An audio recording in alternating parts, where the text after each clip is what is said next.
I realized I had forgotten a lot of really good films that had come out this year.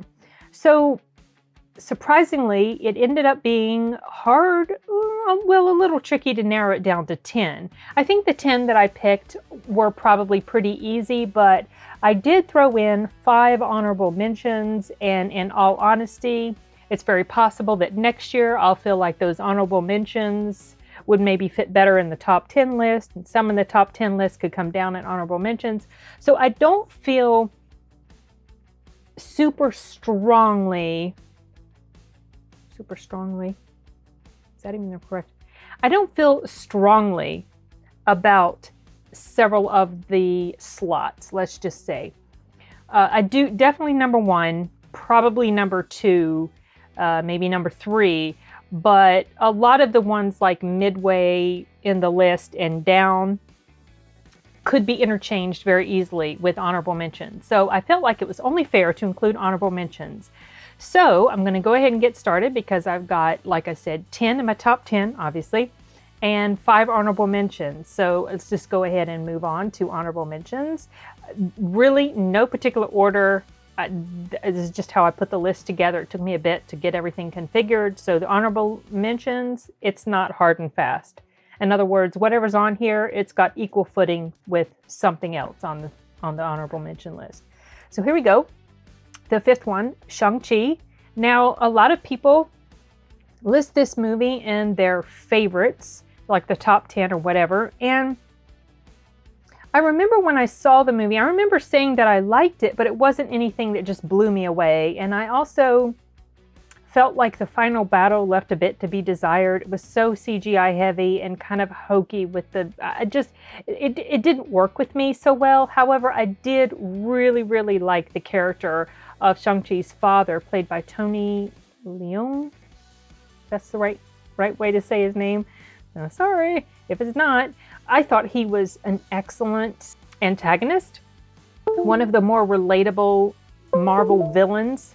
Sorry if that's recording. I don't know why those computer sounds happen. Anyway, one of the more relatable modern Marvel villains of all. I really, really liked his story, felt a lot of empathy for this man, and so I felt like his character in particular was very well done. I felt like he outshined the main character, to be honest, Shang-Chi. Okay, so moving on to number 4, and it was Boss Level. Watched this in an advanced screening earlier this year. I actually filmed a reaction to it, but I have not edited it and put it up yet. I swear, I'm really bad about that. It's such a long slog haul to edit these types of videos, and then half the time after you spend, few hours, couple hours editing them, half the time when you put them up, they get immediately blocked, and then it's just a pain in the ass, really. But Boss Level was a fun ride. I enjoyed every moment of it. It gets started off with a bang and it does not let up. Yes, there's some moments of downtime, but for the most part, this film is almost nonstop action, and yet at the same time, it doesn't feel like it's so heavy on the action that it wears thin, because the whole point of the story is it's a time loop. So things are just going to get repeated and repeated and repeated. So anyway, it worked well for me. I really loved this movie and highly recommend it, especially if you like time loop things. Number 3, the Tomorrow War. So not really a time loop, but kind of like a time travel, time jump sort of film. I really enjoyed the father-daughter relationship in here, and I felt like it was a pretty solid movie, solid writing, pretty decent. I enjoyed also the father-father. Oh my gosh. It's late already, y'all. I enjoyed the father-son relationship between Chris Pratt and his father. And, the whole thing about second chances and stuff like that. So this is a really fun film, great sci-fi, great time travel type of film. And number 2, Cop Shop, another film with Frank Grillo in it. This guy is a lot of fun to watch, and this movie was no exception. This had Gerard Butler and Frank Grillo, and I cannot remember the name of the girl who played the main protagonist. She did a really good job in here too. This was a really enjoyable ride. I did have one major quibble with it, and that was something that happened at the end that never was really resolved in my brain. fully. And so when I think of this movie, I think of that particular scene that bothered me. I won't get into not bothered me as in made me feel angry or mad or upset or what. It bothered me in the sense that it made no sense. There was not a rational explanation for how, if this thing happened, how this next thing could have happened. Maybe you'll know what I mean whenever you get around to it. But anyway, this was still fun.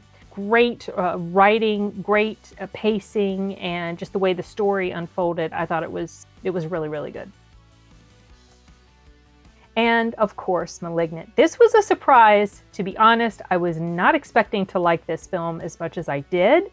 I was impressed with the crazy twists and turns it took. And when I went into this movie, I was kind of thinking, well, I knew it was sort of divisive because a lot of people either hated it or loved it.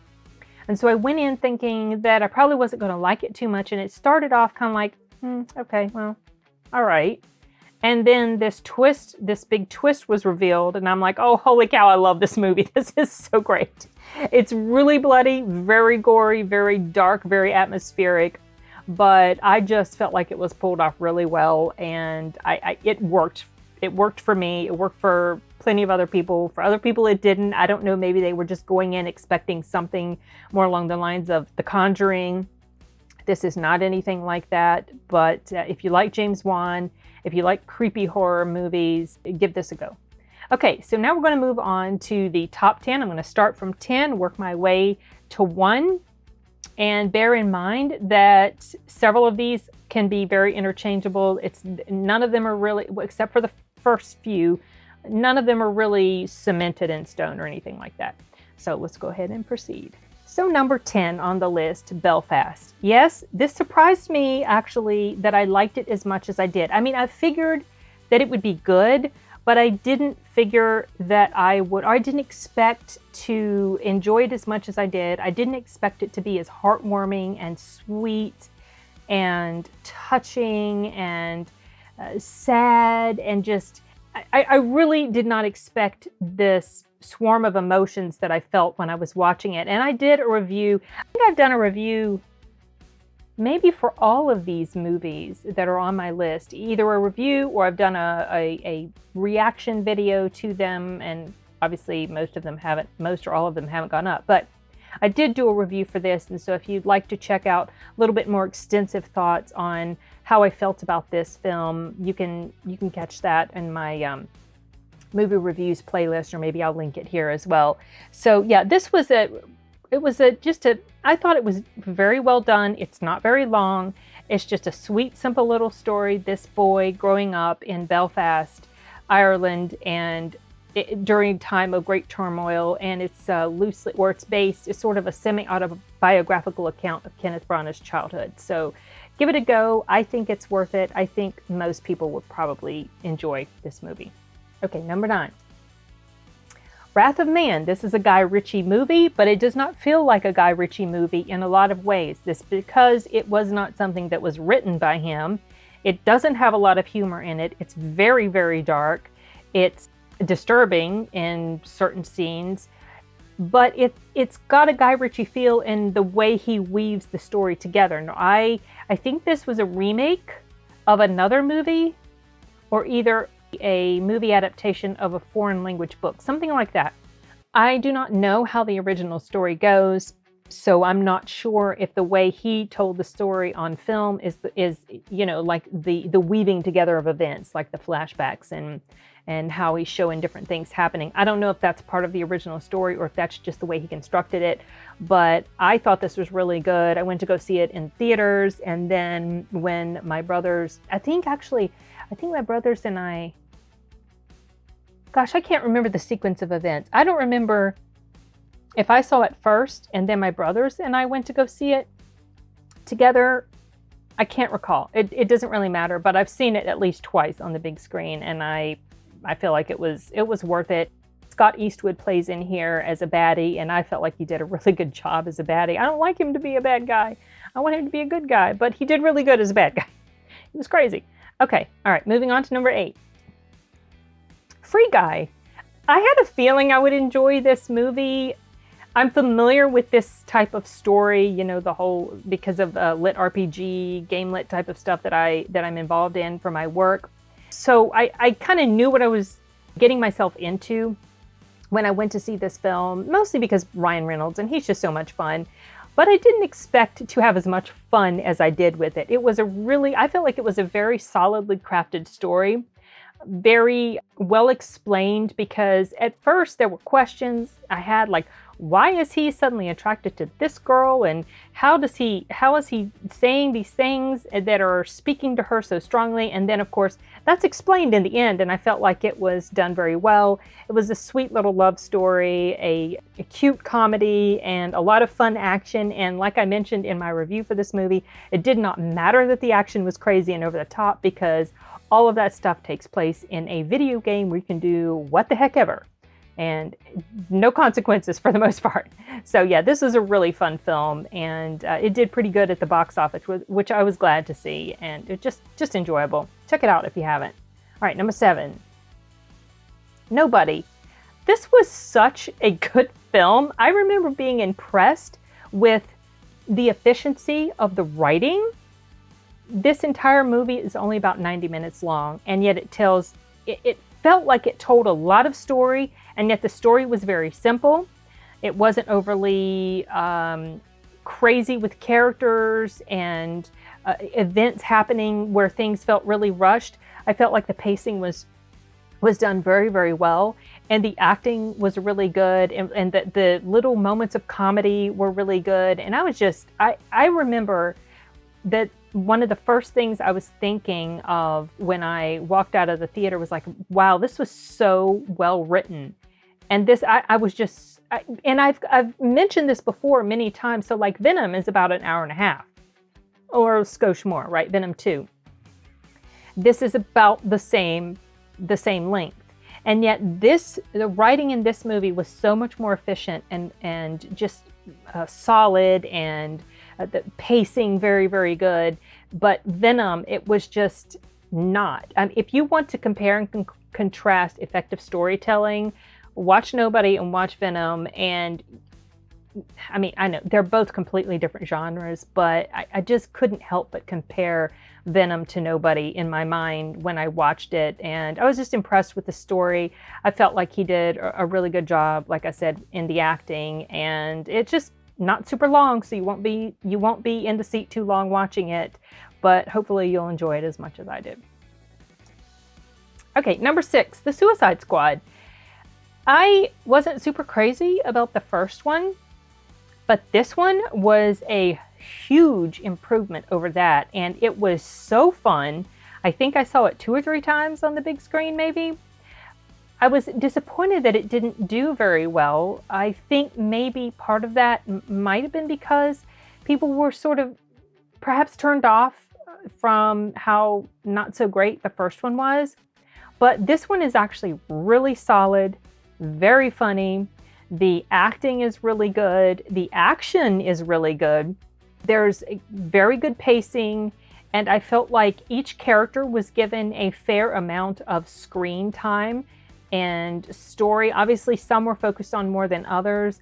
I really, really enjoyed Idris Elba in here. He was so cool. He was so tough. He was so macho, just cool with the guns. And I just loved his performance in here so much. And Margot Robbie's performance as Harley Quinn did not grate on me nearly as much as she did in the first Suicide Squad. I never saw Birds of Prey, was not interested, and still am not interested.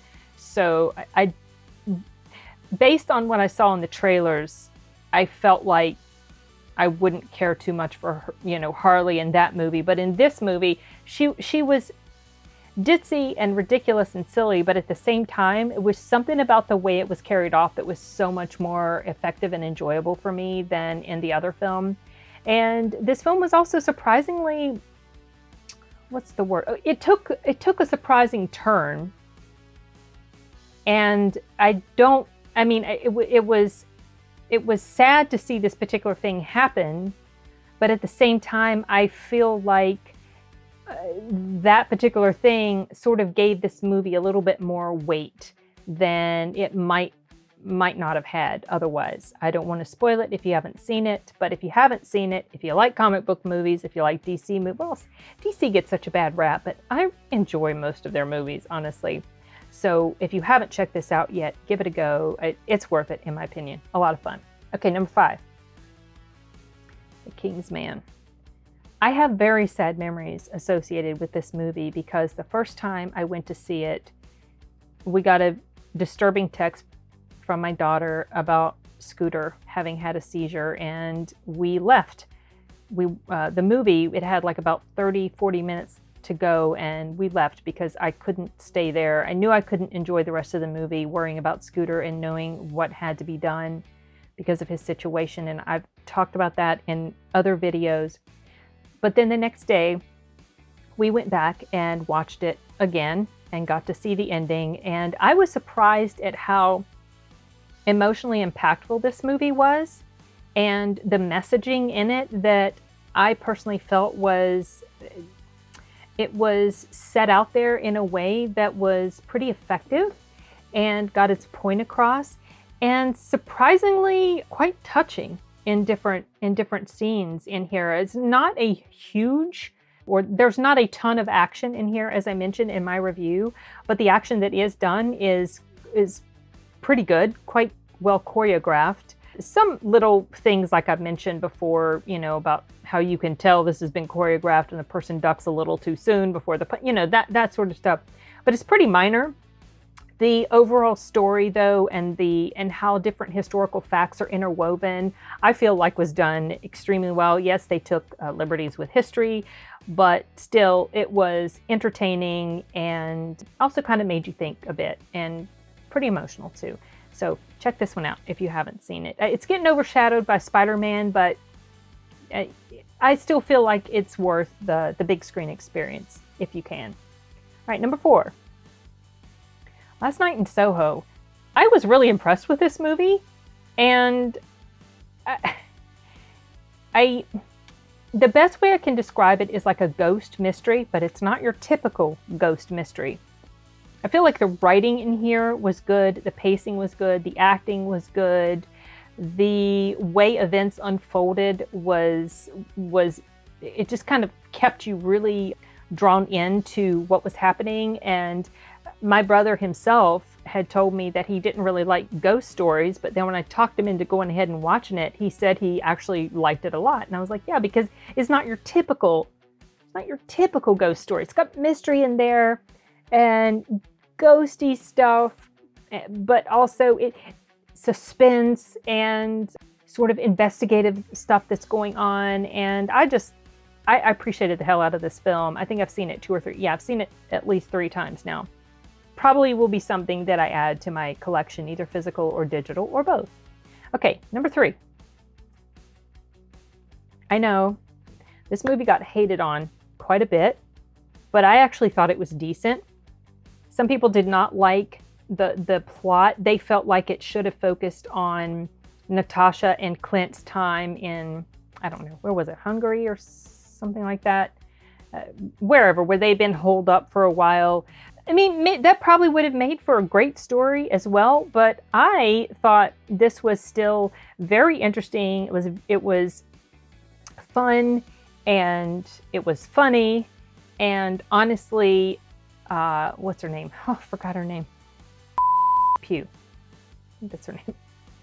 She plays Yelena. She freaking stole the show from Scarlett Johansson. I mean, I felt like Scarlett held her own pretty well, but was just like, she was so funny and so relatable and so adorable, yet tough, kick-ass, whatever. And I was surprised at how much I liked it. I felt like I was going to like it, but I didn't expect that I would like it as much as I did. And I loved the opening intro sequence. I'm not talking about the stuff that happened before the credits. I'm talking about like the credit sequence. That cover song of a Nirvana, the cover of a Nirvana song interspersed with different news footage and also clips of like the widows and their training and everything. It was just so, it just felt like a sucker punch. Just really, it was very well done, and I have never forgotten it. And I love that part in the movie especially. And I enjoyed this film in general. There were some issues here and there. I wasn't crazy about the fighting scene in the air. I'm not crazy about that sort of stuff. I did not like how Taskmaster was handled. A lot of people were pissed off about that, and I completely get it. I think that was a huge misstep. But at the same time, the positives for me in this film overrode that. And so I was able to enjoy this quite a bit. Okay, moving on to number 2. Spider-Man No Way Home. I had a really good feeling about this movie going into it. And in fact, I was so impressed and so excited about it when it was done that for the first time ever, I filmed an out of the theater reaction type thing in my vehicle the night that I saw it. And then I went home and filmed a review and put it up later that night. This movie, the nostalgia, the writing, the acting, the impact of the story, and the consequences for Peter because of decisions he made that screwed stuff up. And like I mentioned in my review for this movie, I'm so glad he did not escape without some severe consequences, because I felt like it would have cheapened the entire movie if he'd just gotten off scot-free for the most part and had another happily ever after sort of ending. Now, I know the ending of Far From Home wasn't like your typical happily ever after because of that twist that happened at the end with Mysterio, framing him and revealing his identity and all that. But still, for the most part, this movie had a different tone to it as far as that goes, and just felt like it was just getting real, for Peter, his situation. And he's becoming a man. He was finally becoming, as some people have pointed out, he's moving from Spider-Boy to Spider-Man. He's evolved. And I felt like it was carried off extremely well and really enjoyed it. Would like to go back to see it again on the big screen.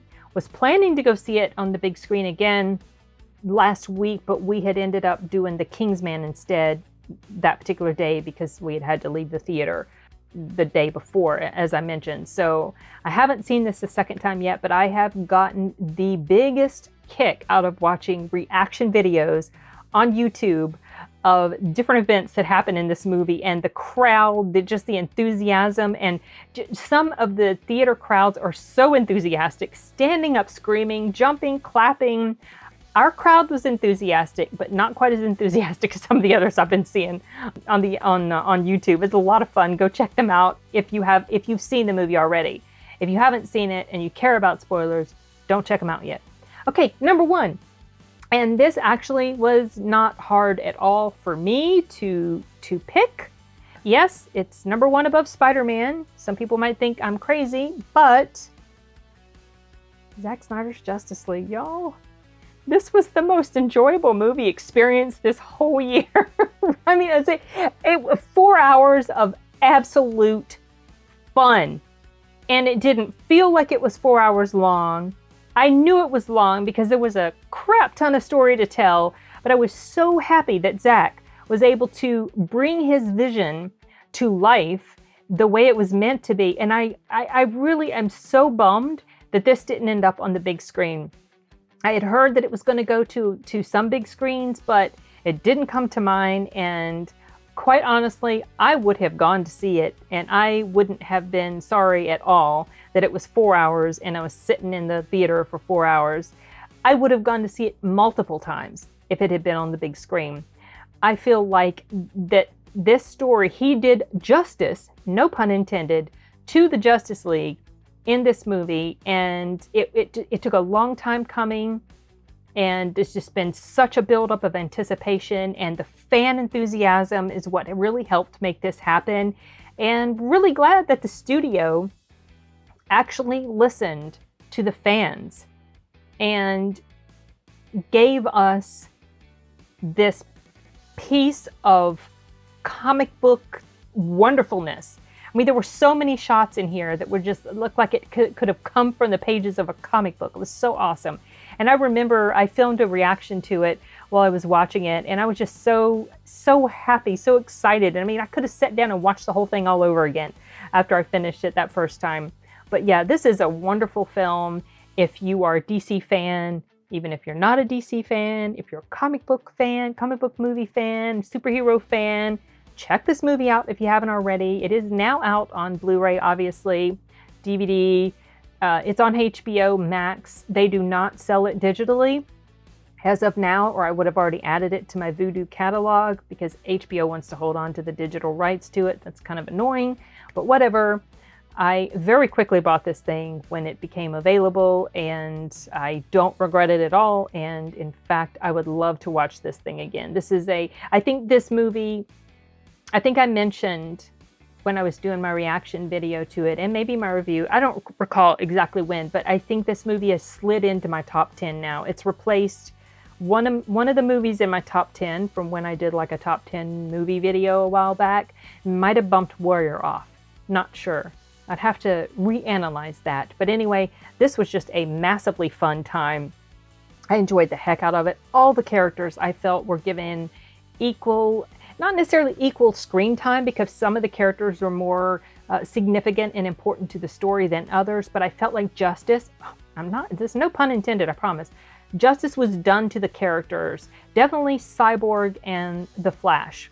Their characters are much more fleshed out, much more just, I want to say enjoyable. Definitely Cyborg was more enjoyable. I liked Flash in the first Justice League movie. He didn't bother me, but I feel like in this particular vision of the story is just so much more relatable and just great. I don't know. I can't think of enough positive words to say about this movie. Love it. Love it. And Wonder Woman was once again super badass in here. All of them were great. Great story. We didn't see a lot of Henry Cavill, but you know, Superman was dead during most of the movie, so whatever. Anyway, that's my top 10 for 2021, plus some honorable mentions. I have seen some people doing like the top worst films of the year. I don't think I'm going to do something like that. I believe that the next video that I film, as far as like a top list, will be the top however many 5 or 10 films I'm looking forward to for 2022. I'm going to be filming that, I don't know when. Definitely not tonight, because I've talked a lot tonight. But we'll be hoping to get that up either the very, very end of the year or the very first part of January. We'll see. Okay, well, that's it. I don't think I have anything else, so I'm going to wrap this up. And let me know what your top 5 or top 10 movies were for the year. Maybe ones you were disappointed in. I didn't really touch too much on stuff like that because I'm trying to keep things really positive for this particular video. But I know that there were some movies that I had a lot of significant amount of expectation for, and they ultimately disappointed me. So those definitely did not end up on my list. Okay, that's it. I'll talk with you later. Bye.